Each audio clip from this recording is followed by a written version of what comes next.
Hey, um, so I am going to make this video here. I feel called to make a video about something that happened recently, and it was the somebody who I knew or know that passed on, who, like people say, died. It was a little girl. I mean, kind of a sad story, right? I mean, she committed suicide, so it's pretty heavy. Dealing, just like that set of circumstances where, like, anybody is in a place where they're out of options, where they see that as the best option, as their way out, as a coping strategy, because, for their circumstances, dealing with life and whatnot. Yeah, it's pretty, there's the gravity of the situation is huge. I mean, the parents were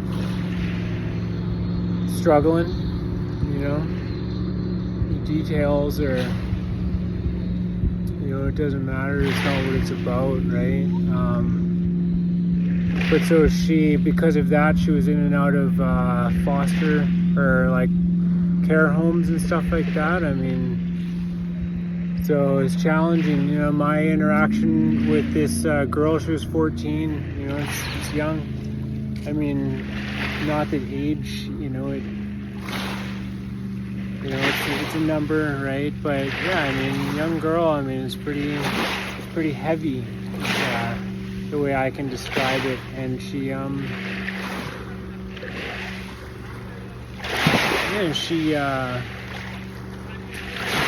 my interactions with her is I used to go see my grandmother, and she would come sometimes, because it was like one of my cousins. It was like her friend would come, and she would bring a little daughter. And like, I remember I had this heart-touching moment with this little girl where there was I think it was like a little boy that was there as well, and he was bugging her. And I stood up for her. I was like, hey, you don't treat other people like that. We treat each other how we want to be treated. And I was like, everybody deserves to be treated with respect, and to be shown love. And the little girl, she responded to that in a big way. And she has lived in my heart since that moment.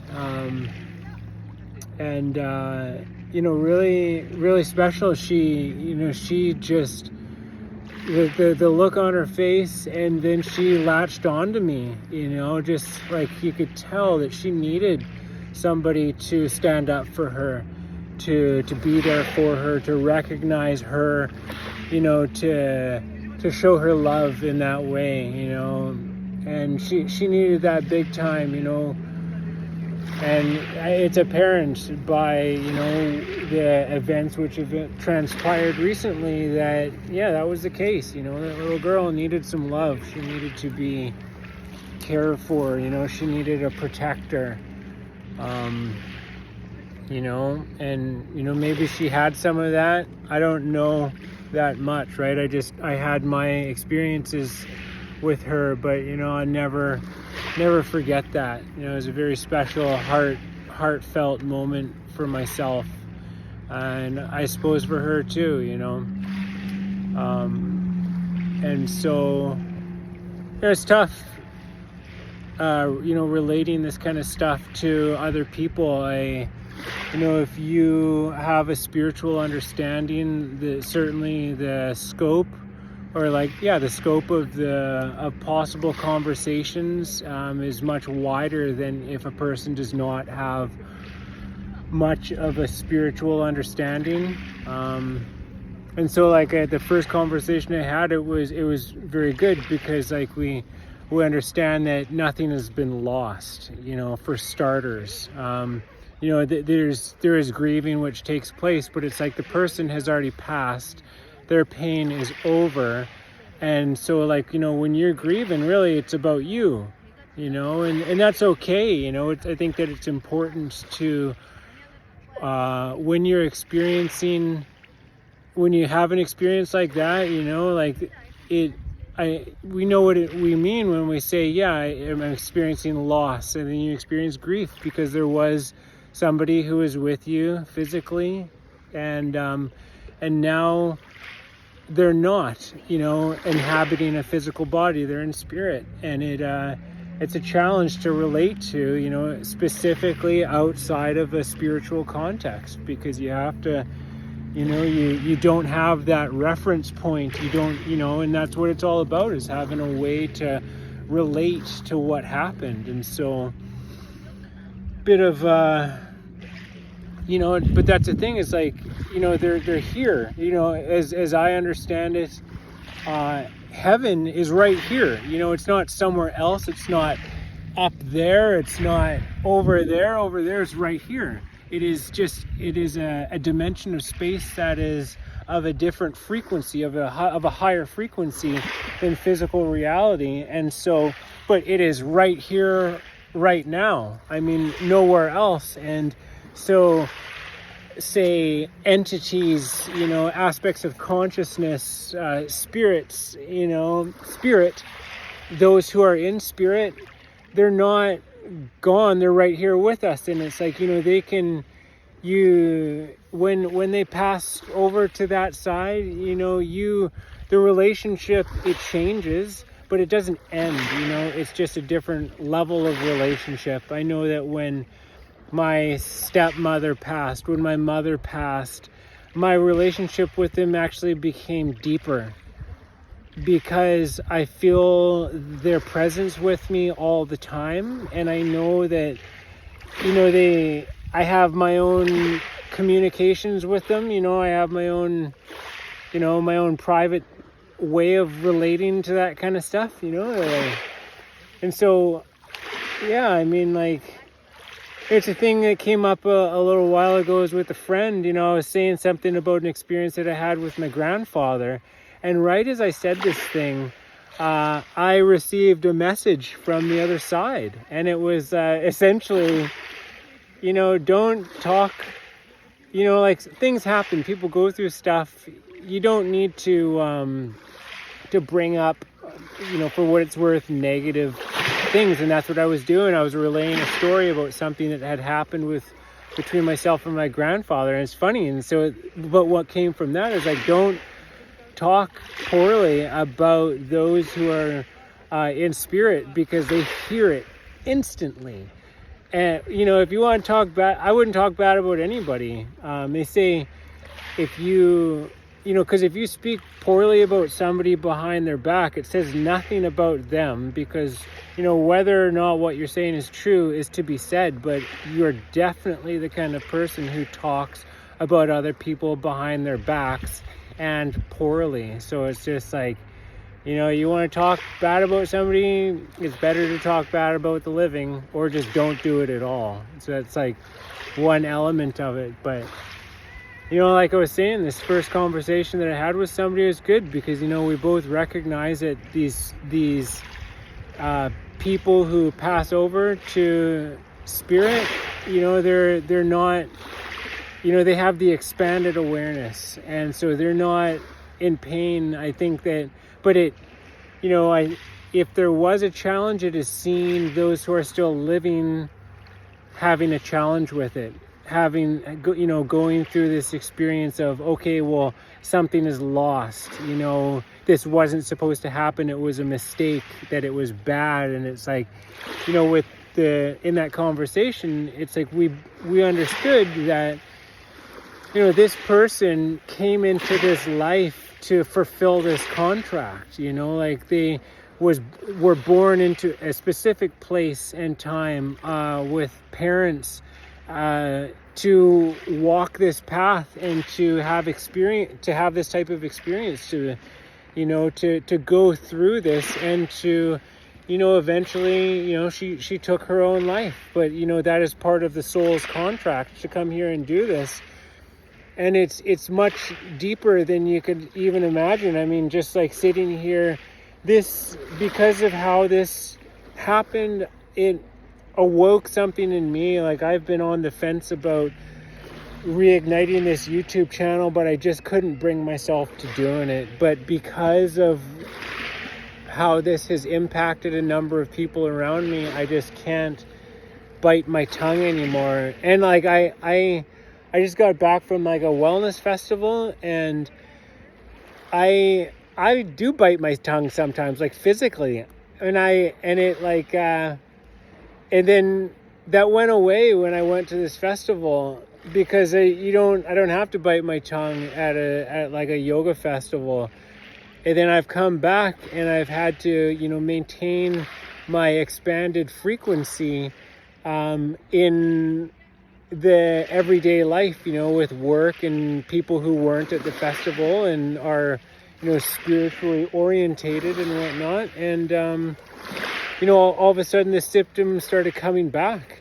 And it's like, oh, wow, I'm biting my tongue again. And, I recognize that's a sign for me, because that's how I work. It's how I operate. I believe it. I experience it. And, I give myself to this spiritual, I embrace the spiritual understanding and whatnot. So, that's why it's like important for me now. It's like, okay, well, I feel like a part of moving forward is to embrace not biting my tongue. And so it's like, this thing happened. Is it tragic? Yeah, you could say that. A little girl out of options, that's sad. It is. And so, and I can't even imagine for anybody who is much closer to her. My heart goes out to them. But, so then this conversation came up with with my boss, and because he overheard the conversation, and, and so I share with him. I do, because it helps to be able to relate to some of this stuff. And so I shared a couple of ideas because the conversation came up, and it was like, okay, let's talk about this. I'll share a couple little bits. And, one of the things that comes up is to do with the thing in Hermetic philosophy called the relative and the fundamental. And so it's like, relatively speaking, yeah, it's terrible. It's sad. It's horrible. It shouldn't happen, like little girls shouldn't feel so out of options that they need to take their own lives. That is one perspective, and it's 100% valid. On the other hand, the fundamentally nothing is lost. There's actually something gained, because there is an experience that a lot of people will go through as a result of this.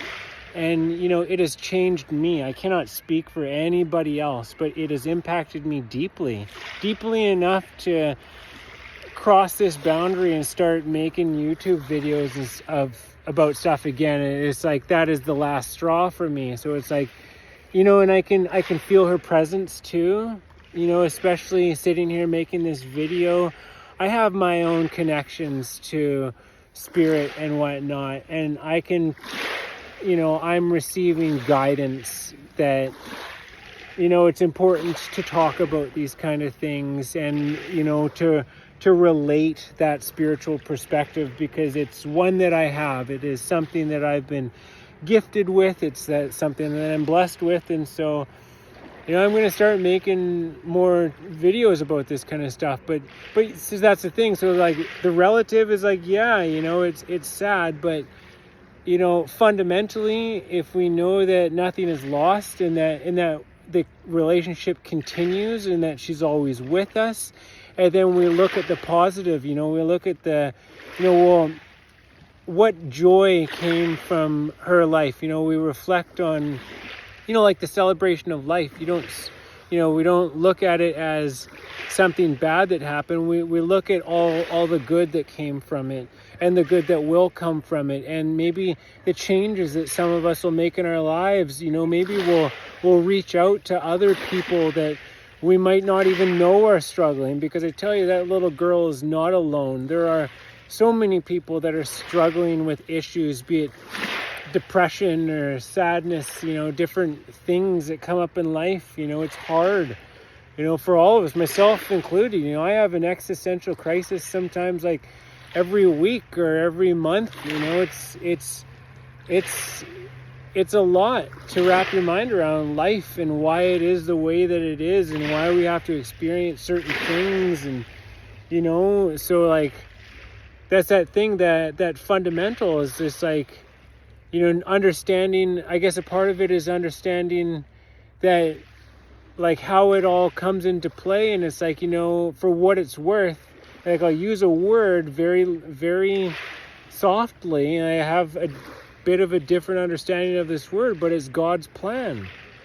Like, it's you can't play two sides of that coin to be like, okay, well, this happens according to God's plan, but this doesn't. This is a mistake, but this is okay. You kind of have to look at it from, you got to stand back and look at it from a wider perspective and say, okay, well, this happened for a reason, and, and it's a good one. And it's like, and this isn't like me being heartless, this is a conversation I was having with my boss. He's like, he did not know this person. I had a connection with this person. I knew this person. So it's not like by understanding the spiritual perspective, by understanding the fundamental, it's not like we're being heartless here. But, and so, like, he says to me this morning, because, like, we talked about some of this stuff, and he's like, Josh, I just don't agree with you.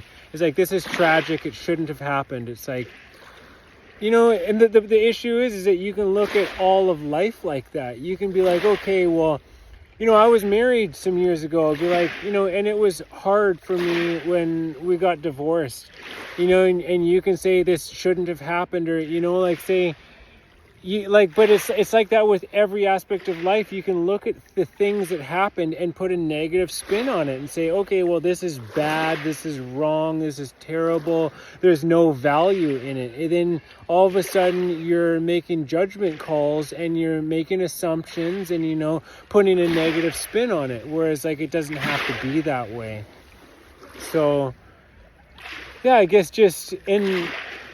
guess part of it is like this thing about how it's like, so if you can, everything that happened, things happen for a reason, and it's not a bad one as far as I'm aware of, like, everything happens for a very good reason. It's all synchronicity, and like for myself at least, looking at things this way, it's like, I don't experience any grief.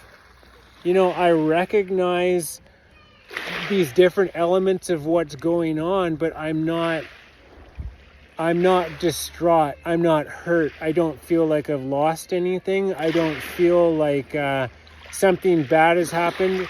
The part of me that does experience some pain, I suppose, is for the people who don't have a spiritual perspective, or who were much closer to her. I can't even imagine what parents and grandparents and friends and siblings, that kind of thing, I can't even imagine what they're experiencing.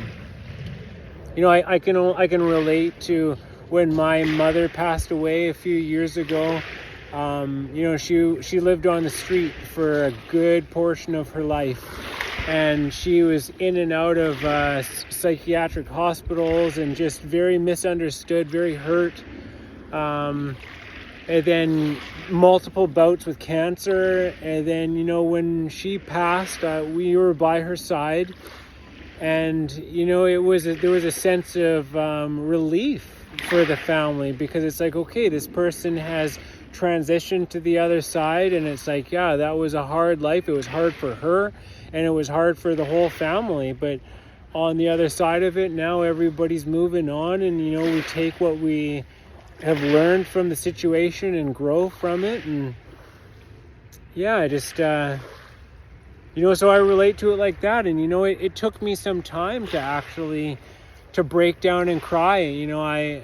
When I left Amsterdam, because we're Dutch Indonesian on my mother's side anyways, and I left Amsterdam, and it was like, almost like surreal. I remember I went to Berlin for a bit, and then I went to Munich, and my sister lives in that area with her family. I went there, hung out, and I was like, I gotta leave. I just can't stay here. I got my own things I gotta do. And it wasn't until I was on a train heading to the airport, and that's when it hit me. And I just, I had to put on sunglasses because I couldn't stop crying, because at the end of the day, it's my mom, and I just cried profusely for hours, but, and I got it out. So it's like, that back to that relative and the fundamental thing. It's like, it's not like, it is important to grieve. It's important to recognize the loss, to go into your pain body, to experience that emotion, to feel that sadness, I think if you don't go there, that's something to be worried about. You need to honor that side of things, that loss, that hurt, that grief, maybe guilt, who knows, all of those feelings that come up. But the important thing is not to stay there, to go there and experience it and let it out, but to move beyond it. I remember there was a time when I experienced a great loss, and I went to an island, like a physical island. I went there and I called it Hate Island, like metaphorically, because that's where I was energetically. And it was just like, I had to go there and be alone, and I had to grieve. And I had to be so mad, and I had to not bottle it up, and I had to let it out so that I could move on with the rest of my life, because it's dangerous if you don't. You can get stuck in a place of sadness, and it can consume you, and you can't do that. You can.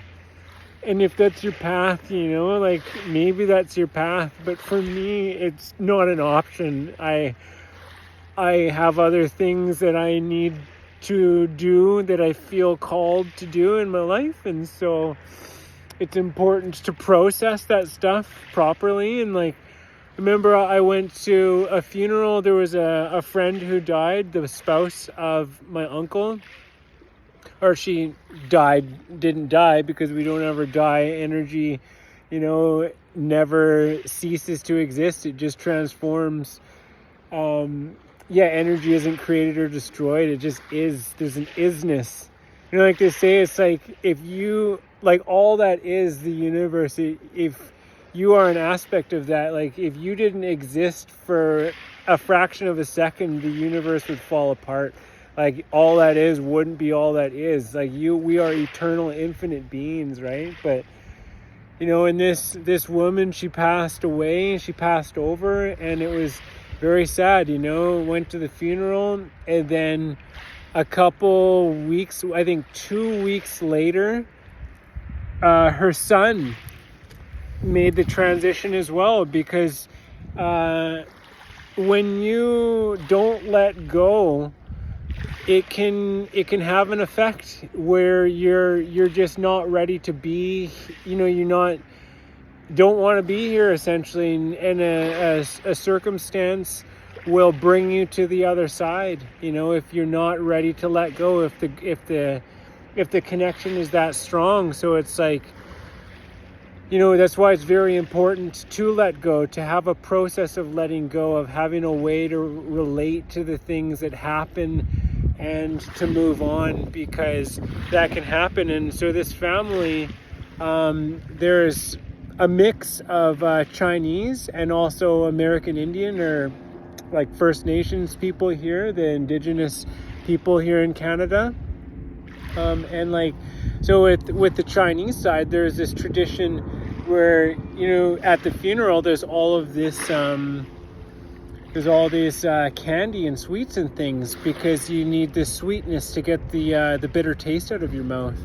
But then on the American Indian side, and just to explain that term, because it's like Indian people, yeah, indigenous First Nations, but it's like here in the Americas, and American Indian is, as I understand it, is the correct term to be using, because it's what they call themselves. So that's what makes it the correct term. You know, you want to know what to call somebody, ask them.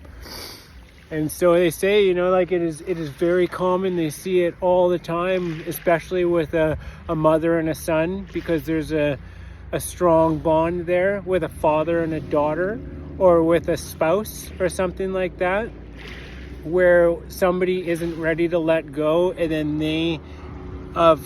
somebody who has transitioned, and then they make that journey themselves very quickly. So, you know, then that's just twice as hard on other people, right? So it's like, you know, and I guess that's why some of these, it's important to have these spiritual teachings, why it's good to have spiritual people around, you know, whether they're leaders or medicine people who carry the medicine of these types of understandings and can like relay it, right? Because it is sad.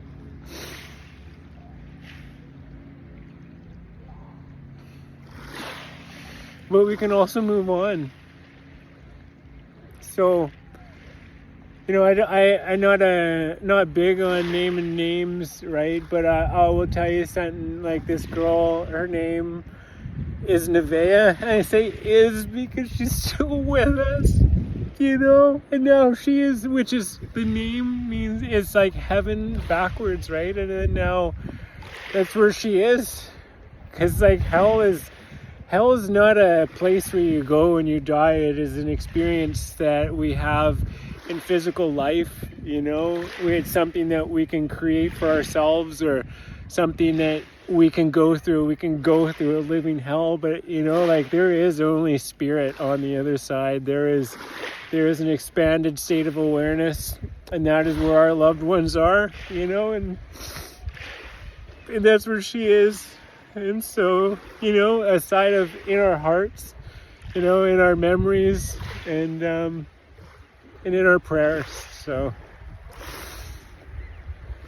yeah, that's it. So yeah.